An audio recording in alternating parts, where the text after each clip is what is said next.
welcome to the CNN IBN special. He's been called one of the greatest literary voices of our time. He's lived for 9 years under a fatwa which ordered his execution. He's immensely popular, also controversial, and he's just published his long-awaited memoir, Joseph Anton. Salman Rushdie, thanks very much indeed for joining us. Thank you. It's a big book, yeah. Almost 700 pages. Yeah, 630. So, right. Yeah, yes. It's gripping and it's very moving. What's moving about it, I thought, was that your dogged and persistent courage in the face of those harrowing circumstances keeps coming through. Thank you. Why did you feel that this was the right time for you to write this memoir, to tell your personal story? Well, just because I felt I had enough distance from the material to do a proper job, you know.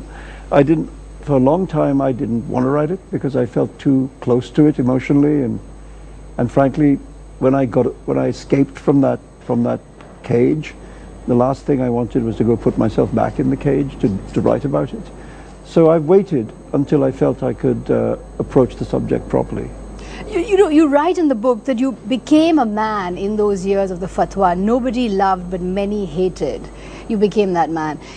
Is this book in some sense a defense? Is it a reaching out to the people who hated you to tell them about what exactly you're like? No, it's not a defense. In fact, I think one of the things about it is that it's very undefended. You know, I mean, it's a book in which it's very unguarded, the way the self-portrait. And in many ways, the portrait is very self-critical. You know, because I think when you write a book like this, you actually have to be tougher on yourself than anyone else. You know, so I basically approached it really the same way that I would approach a novel. You know, I wanted to make three-dimensional characters, including myself, because I think if the characters don't come off the page as living people, then readers don't care about them. You know, and if you don't care about them, you don't care so much what happens to them. You know, so I think in that sense, it's not different than writing a novel. It's very much like a novel. In fact, it's written also in the third person. Yeah. Why is that? Because I tried to write it in the first. I mean, I started off writing it in the first person. I didn't like it, and I just felt there was something wrong with the tone of voice of it. It felt a little too self-regarding, a little too narcissistic somehow. And also because I wanted to be objective about everybody, I wanted to be super objective about myself. I just felt that by writing it in the third person, it was like I could slightly step to one side, you know, and look at the character with my name, you know, and write about that person more truthfully in a way, more objectively and more critically. And it's also, you know, in parts incredibly funny. There are bits that really make you laugh out loud. Well, there were things that I often said to my friends in those years. I said, you know, if it wasn't for the fact that this isn't funny, it would be very funny. And I mean, there were moments, I mean, for instance, I think it's pretty strange that the closest I came to being killed in those years was when I had a car accident in Australia with a truck that was full of fertilizer.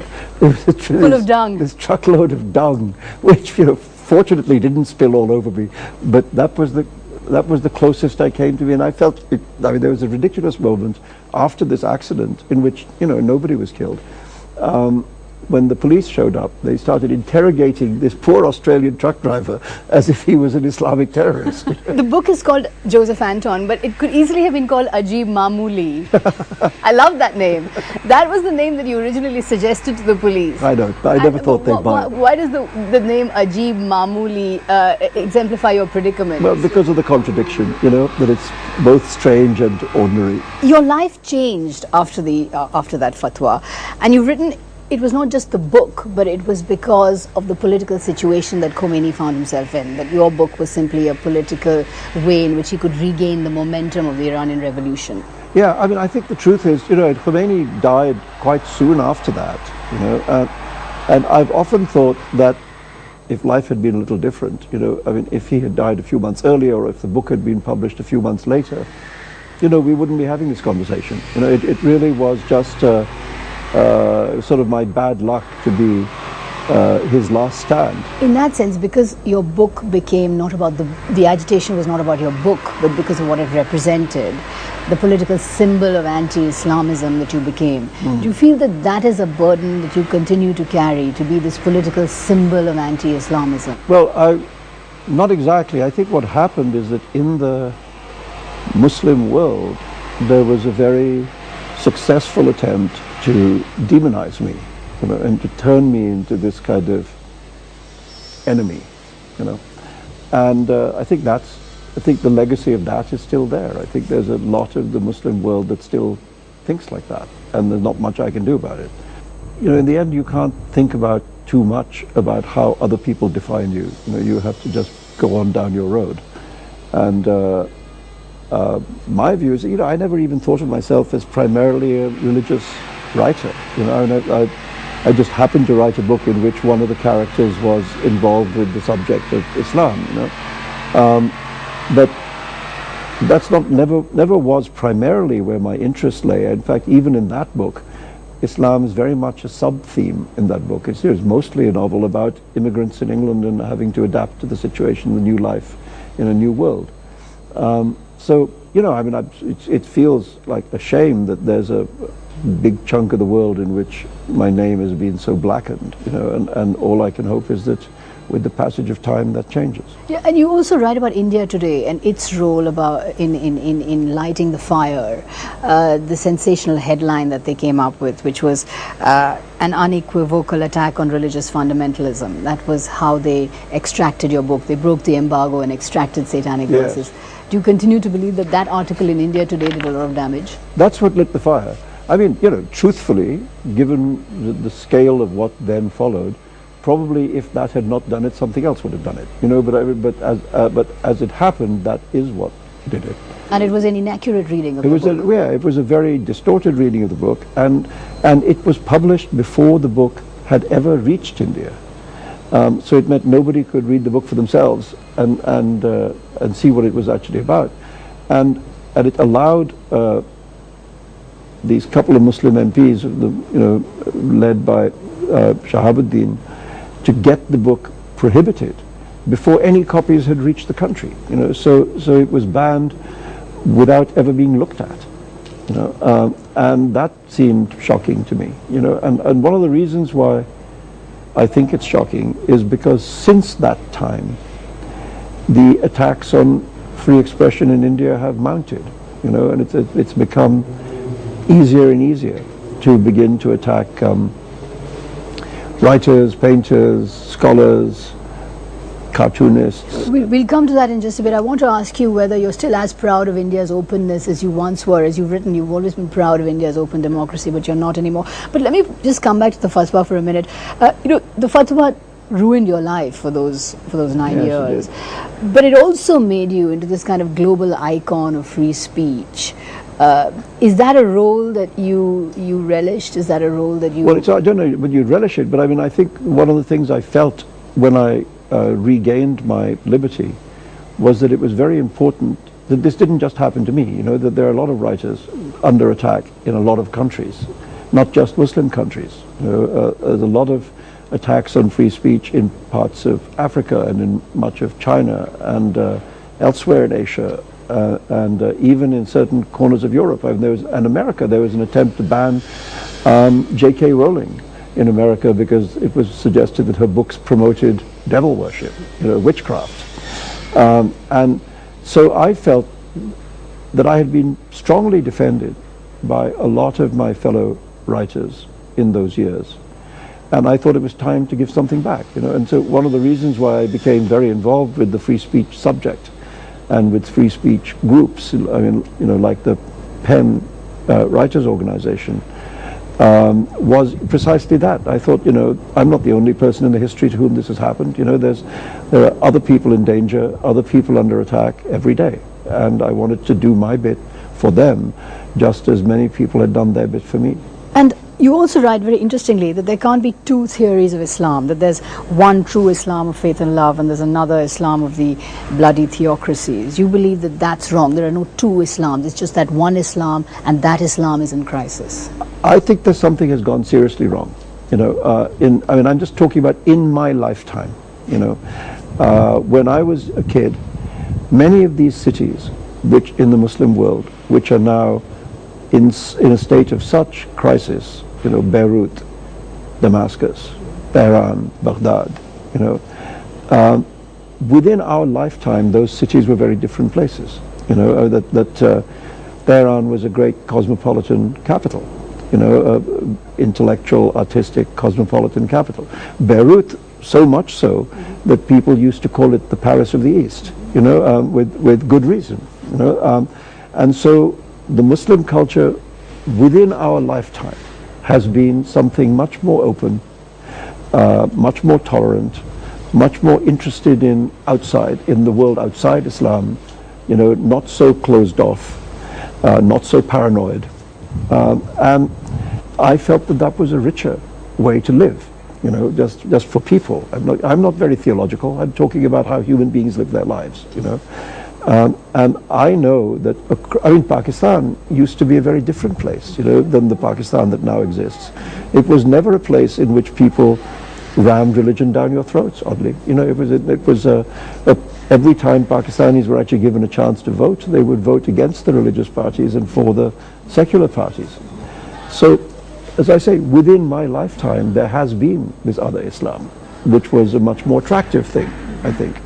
And what has now developed is a harsher Islam, which partly because of the spread of Wahhabi ideas, you know, with the help of colossal amounts of Saudi oil money, partly because of the rise of the Ayatollahs in Shia Islam, different reasons in different places, there has spread this much harsher, less tolerant Islam. I mean, the idea that...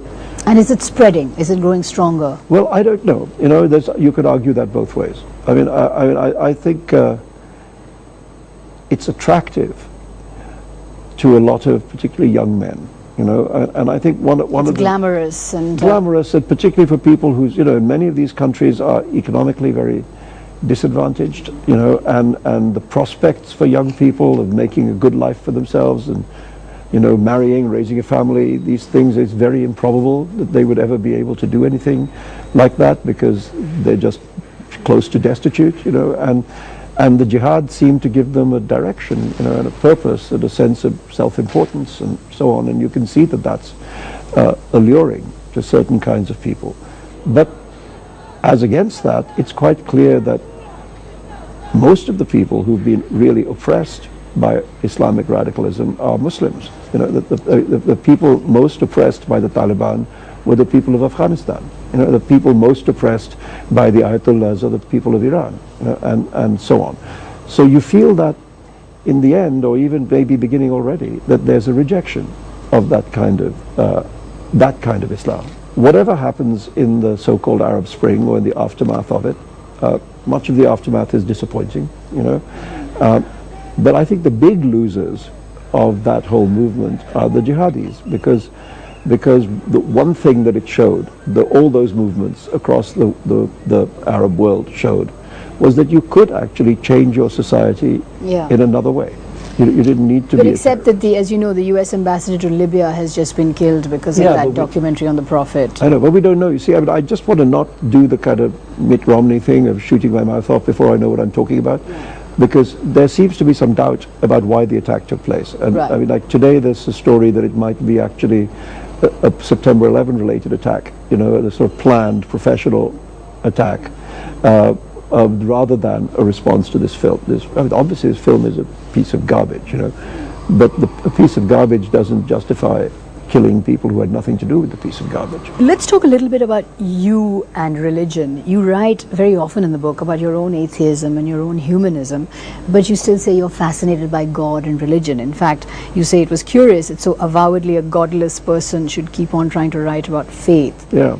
So why is that? If you're so religious, why are you fascinated by religion? Well, because it's surged back into the center of the narrative of, you know, of our times. I mean, I think, you know, I'm a creature of the You know, I was a creature of the 60s, you know, that stupid decade.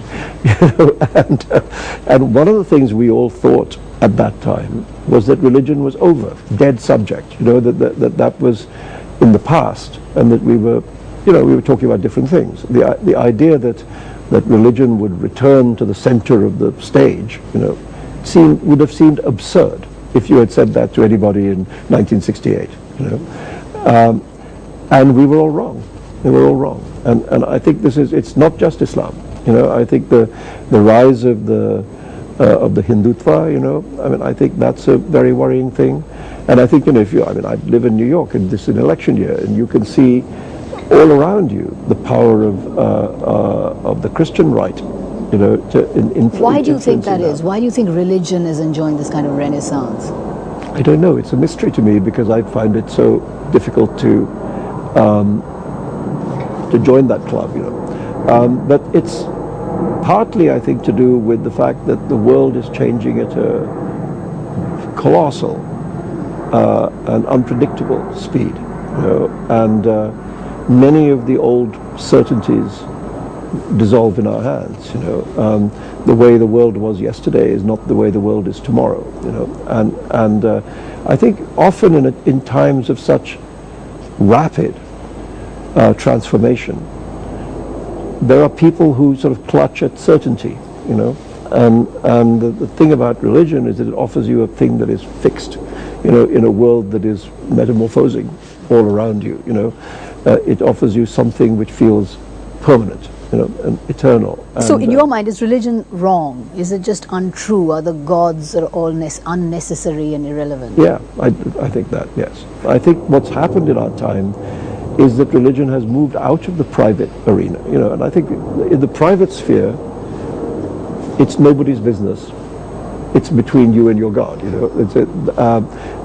The moment it moves into the public sphere, it becomes everybody's business, and I think that's what's happened, and that's why I've taken an interest here. But at the same time, when the Babri Masjid was demolished, you say that you were possessed by a complex grief, and that you do feel part of the Muslim culture of the subcontinent. Well, of course, but that Muslim culture is part of Indian culture, and that ridiculous attempt by the Hindu right to describe the Muslim part of Indian history as being somehow inauthentic, you know, is clearly, you know, that's inauthentic itself.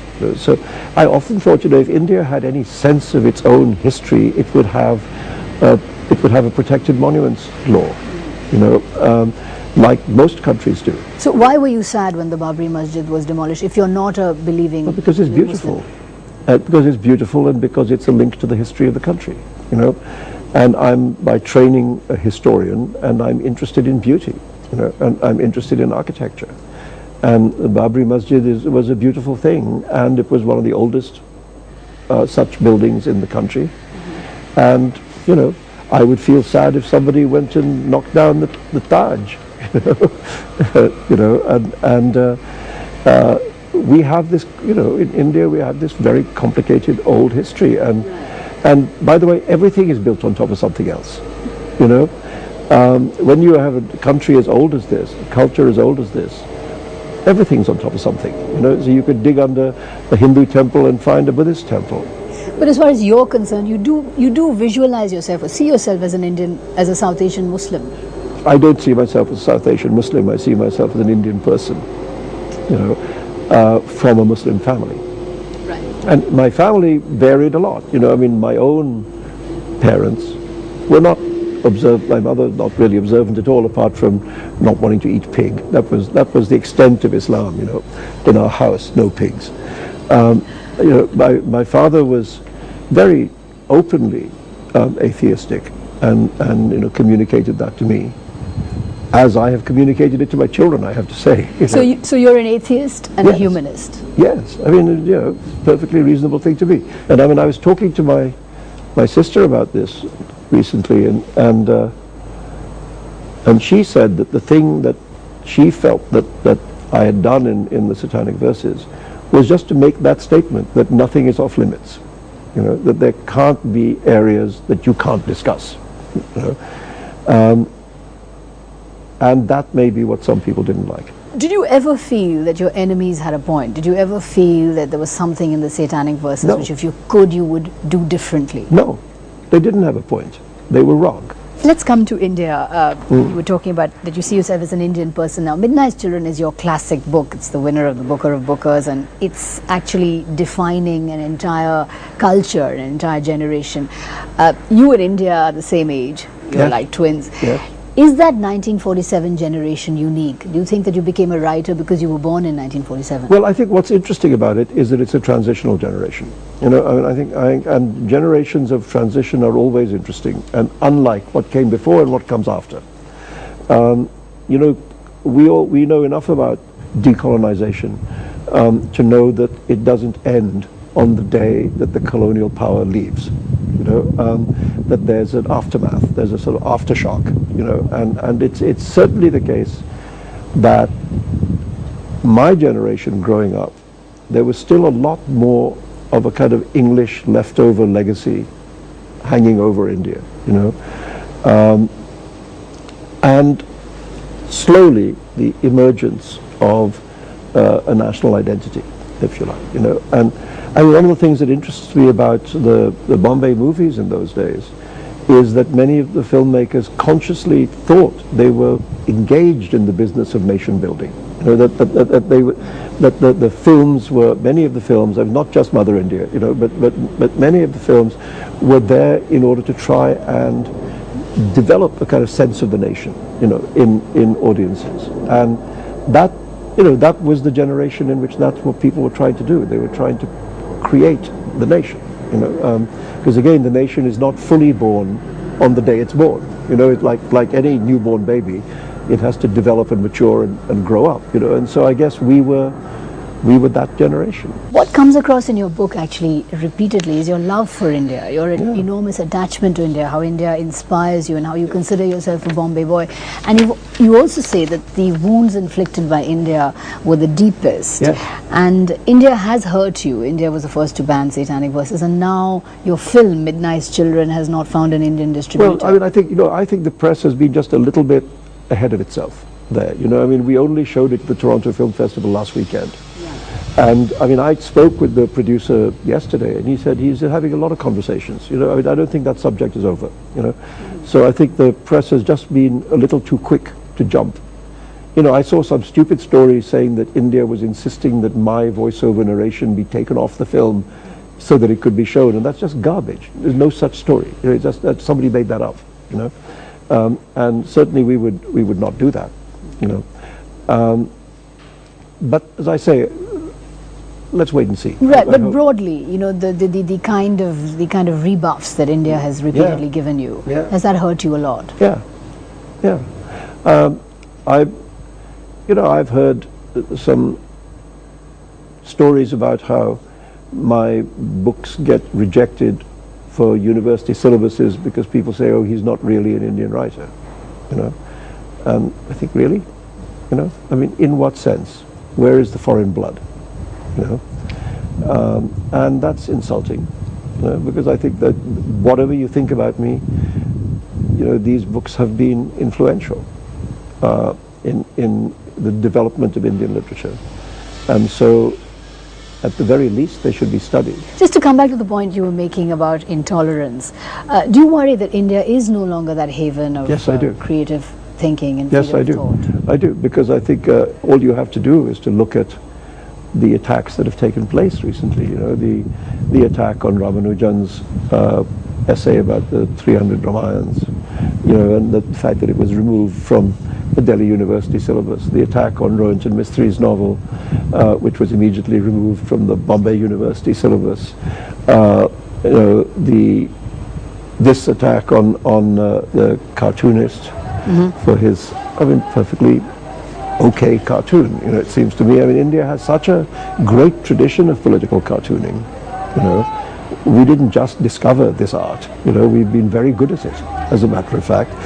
And suddenly everybody's getting so thin-skinned that it becomes very difficult to do it. You know, there's no such thing as a respectful political cartoon.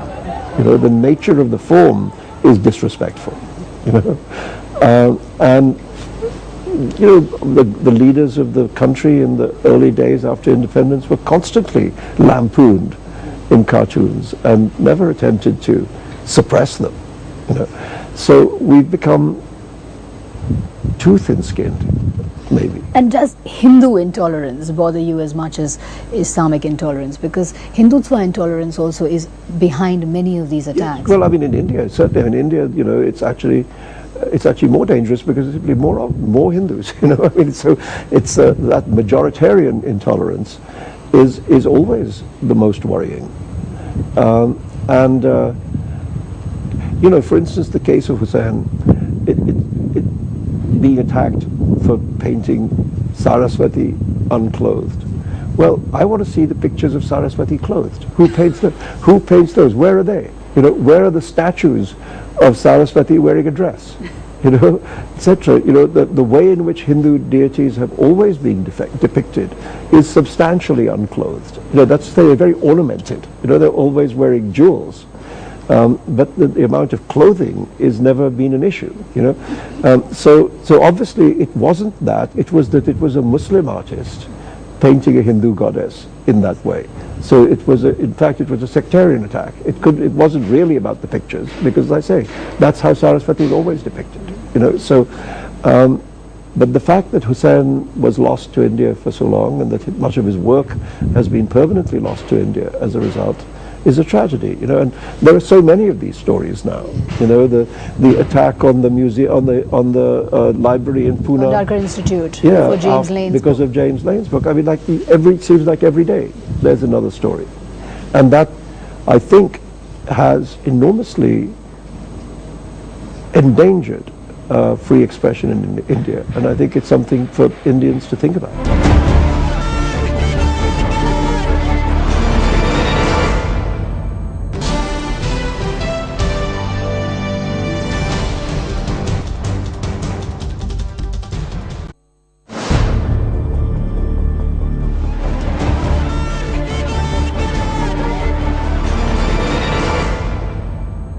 Welcome back to the CNN IBN special. We're talking to Salman Rushdie about his new memoir, Joseph Anton. You don't speak about Pakistan in anywhere as near as affectionate terms as you do about India. In fact, you also talk about the assassination of Salman Taseer, the liberal politician who was assassinated, and then his assassin became the hero because he was this Islamic zealot. Are you not at all optimistic about a liberal Pakistan emerging? What is clear to me is that something has changed in Pakistan, because, as I say, the people, the ordinary people, never used to be that infected with Islamist extremism. You know, the people were always very moderate in their opinions and in their religion. You know, that was one of the interesting characteristics of, you know, that a state which was founded for a religion never really made that big a deal of the religion. It's partly because, of course, Jinnah was, to say the least, not particularly religious. To say the least. Exactly. But I feel that incidents like the attack on Salman Taseer, like the arrest of this poor little girl, on the blasphemy law case, just so distressing that this should happen. These are signs that, and the reaction to those things in Pakistan, you know, has been an indication that maybe public opinion is shifting, you know, en bloc towards a more, towards a harsher interpretation of Islam, and that's a great worry. Do you see that happening to Indian Muslims as well?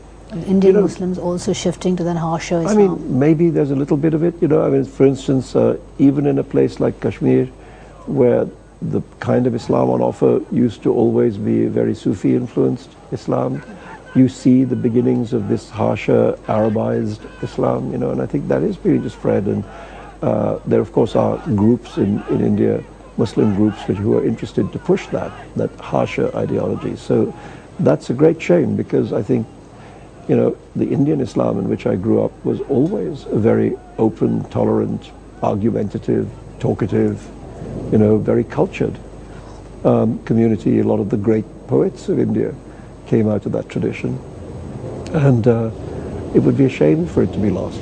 Let's talk a little bit about writers from India. you published in the 50th year of Indian independence that anthology, which became controversial because you said something pretty politically incorrect, saying that Bhasha writers are nowhere as good as the Indians writing in English. Do you still believe that? You know, truthfully, one of the things about making an anthology is that you always get into trouble because all the writers who are in the anthology say, obviously. And all the writers who are not in the anthology say, I hate you. so it just taught me a lesson not to do anthologies. You know, I just think it was an interesting moment the last 30 years because the great development of Indian writing in English, you know, has been just, whatever you think of the Bhasha writers, let's say the most interesting new phenomenon has been this explosion of Indian writing in English. And a lot of very interesting and very different writers have emerged. You know, and one of the things I think that's good for the health of the literature is that it should not all be the same. You know, that there should be a very wide diversity of talent. And I think now that's the case, you know, that you have writers from the very kind of high artistic end, you know, to a very popular end. You know, you can go from, I don't know, Amit Chaudhary to Chetan Bhagat, you know. You're not very warm in your book towards Arundhati Roy. You quote her as saying to the media that her work is truthful and your work was exotic, and then you called up her agent and you asked whether she had in fact said this, and then she wrote back to you saying she hadn't. You know, are you not an Arundhati Roy fan? How can I put this? No. You're not? No, I'm not. Why not? I'm going to leave it alone, you know. I think she should go her way and I'll go mine. But you did have a disagreement with her on, for example, how she interpreted Islamic militancy. No, well, I mean, you see, I agreed with her about some things. I mean, when she was involved in the campaign about the Narmada Valley dams, you know, I mean, I wrote in support of that campaign, you know, so it's not a kind of blanket disapproval.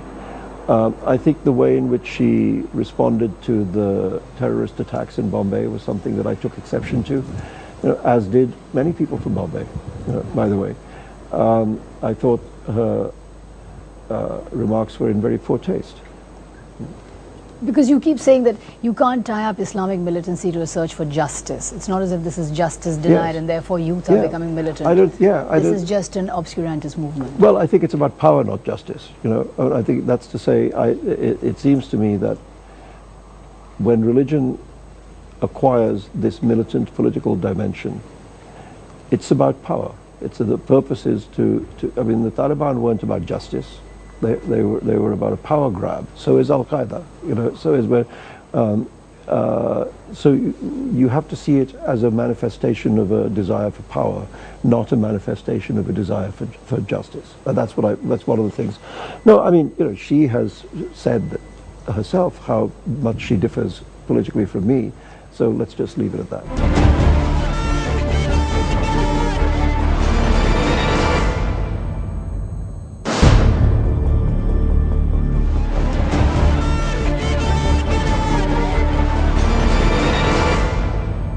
Let's talk a little bit about the personal aspects of your book, which are incredibly honest, searingly honest. And you write in quite a sort of honest way about your wife Padma Lakshmi, your former wife. Well, there's only a little bit about Padma, but there she is, But you say all kinds of interesting things about her. You call her the illusion. You say she was your pipe dream who always dressed as Pocahontas on Halloween. Well, she does. It's not untrue. I mean, I think some of that language comes from something that was said to me by my ex-wife Elizabeth, where she said that, you know, that I had succumbed to an illusion. So that's where that term comes from. Look, I mean, I tried to be fair about Padma because I think we did fall in love and we were together for a long time, and a lot of that time was happy. You know, I mean, of the 8 years. It was a good relationship before it became a bad one, you know, and it's not the first time in the history of the human race that happened, you know.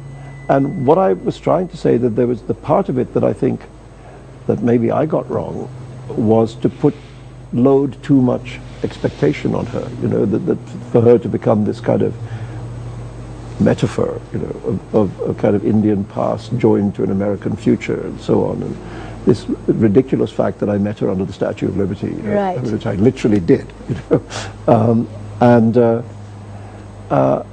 I tried to say that that in many ways she was very courageous, you know, at that moment that I was just beginning to regain the ability to lead an open life. You know, she was the person willing to stand next to me. But you're very honest about your relationships and your role in your failed marriages, Well, or I think your former marriages. Do you have trouble being faithful?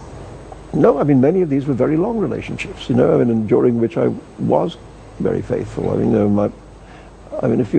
know, if you're married to somebody for 14 years and then it breaks up, it doesn't mean you have a problem being faithful, you know. You know, one of these relationships was 14 years, one was 10 years, and one was 8. You know, I mean, that's a lot of time. But your second wife, for example, Marianne, I mean, she sounds, as we say in India, mental. Well, She sounds really mental. You said it, I didn't. But again, you very honestly wrote about that relationship. Well, you know, she, at the point that we broke up, she gave an interview which was published on the front page of the London Sunday Times, in which she called me every name in the book, you know, and that was more than 20 years ago. So I think I've been quite patient.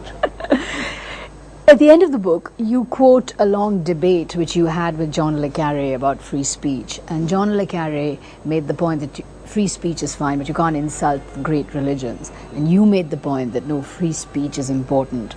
Do you continue to believe that free speech is absolute? Yes. And within it, it includes the right to offend religion? Yes, I'm tired of religion demanding special privileges. You know, I mean, you know, get over it.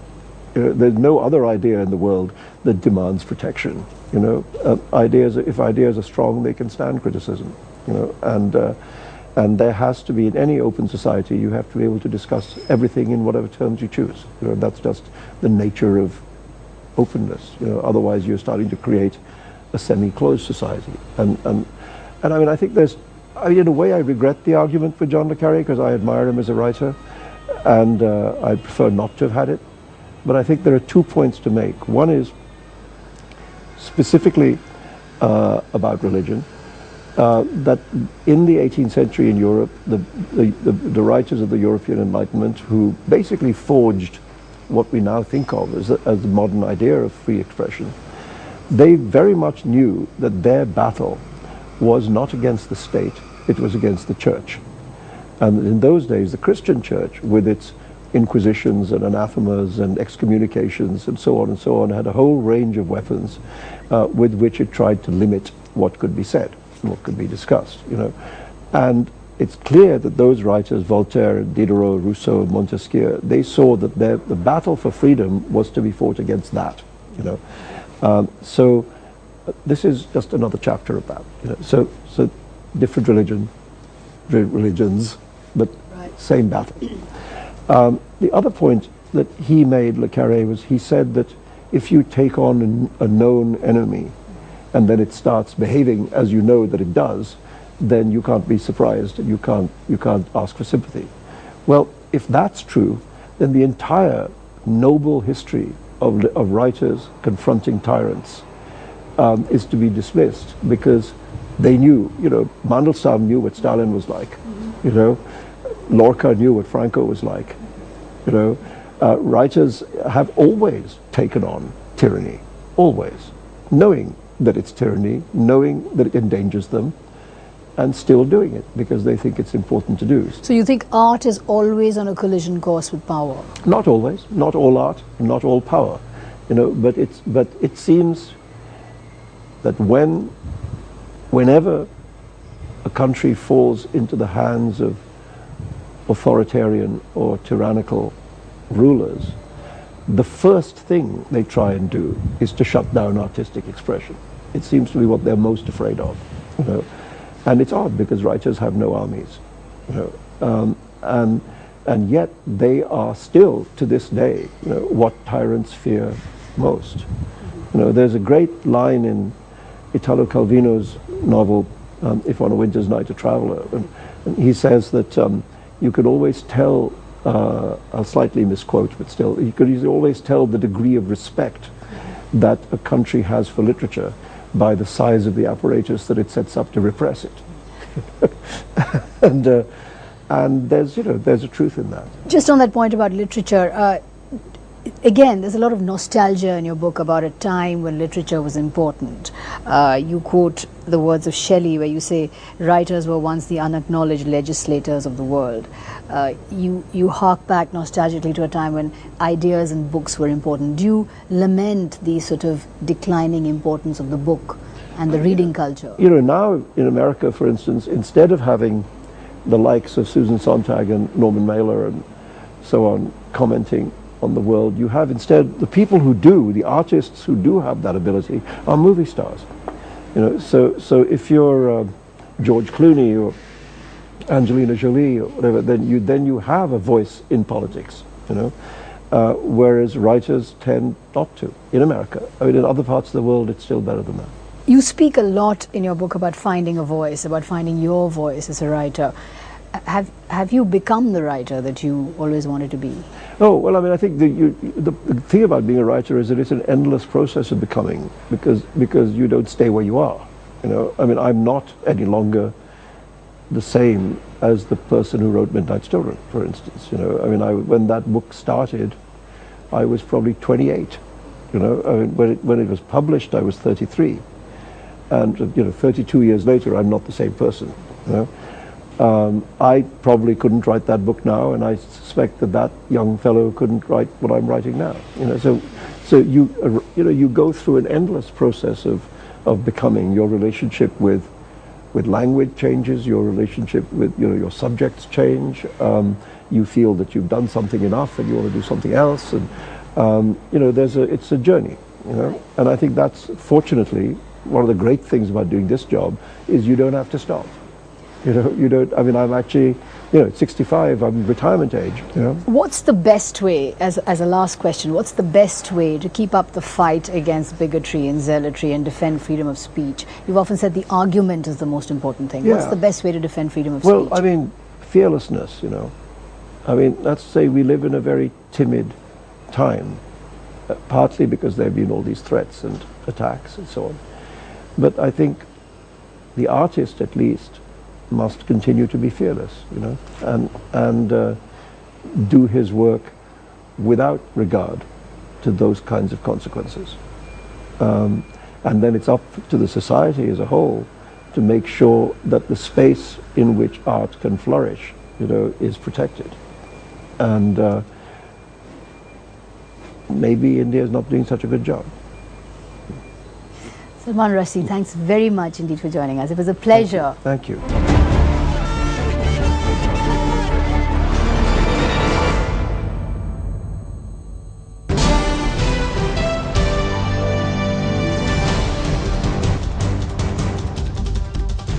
Of those harrowing circumstances keeps coming through. Thank you. Why did you feel that this was the right time for you to write this memoir, to tell your personal story? You know, just because I felt I had enough distance from the material to do a proper job, you know. For a long time I didn't want to write it because I felt too close to it emotionally, and frankly, when I escaped from that cage, the last thing I wanted was to go put myself back in the cage to write about it. So I've waited until I felt I could approach the subject properly. You know, you write in the book that you became a man in those years of the fatwa. Nobody loved, but many hated. You became that man.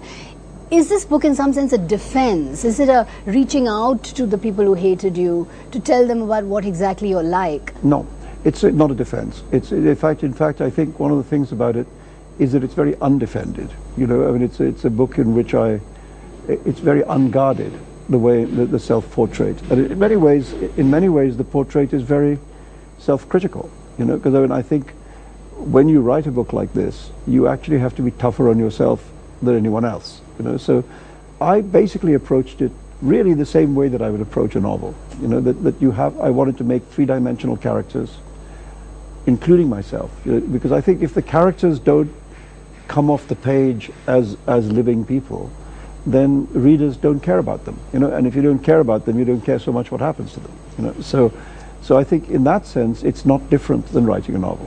It's very much like a novel, in fact. It's written also in the third person. Yeah. Why is that? Because I tried to write it in the first. I mean, I started off writing it in the first person. I didn't like it, and I just felt there's something wrong with the tone of voice of it. It felt a little too self-regarding, a little too narcissistic somehow. And also because I wanted to be objective about everybody, I wanted to be super objective about myself. I just felt that by writing it in the third person, it was like I could slightly step to one side, you know, and look at the character with my name, you know, and write about that person more truthfully in a way, more objectively and more critically. And it's also, you know, in parts incredibly funny. There are bits that really make you laugh out loud. Well, there were things that I've often said to my friends in those years.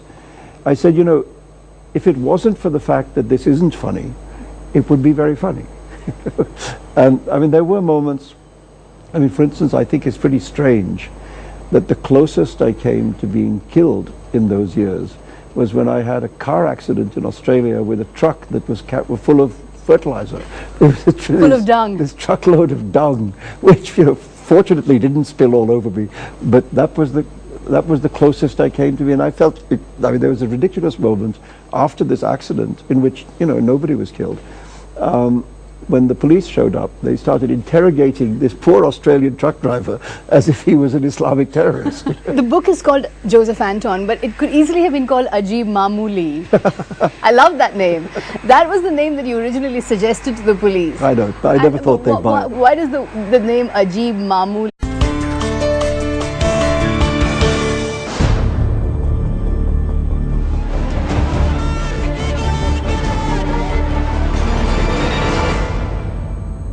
Hello and welcome to the CNN IBN special. He's been called one of the greatest literary voices of our time. He's lived for 9 years under a fatwa which ordered his execution. He's immensely popular, also controversial, and he's just published his long-awaited memoir, Joseph Anton. Salman Rushdie, thanks very much indeed for joining us. Thank you.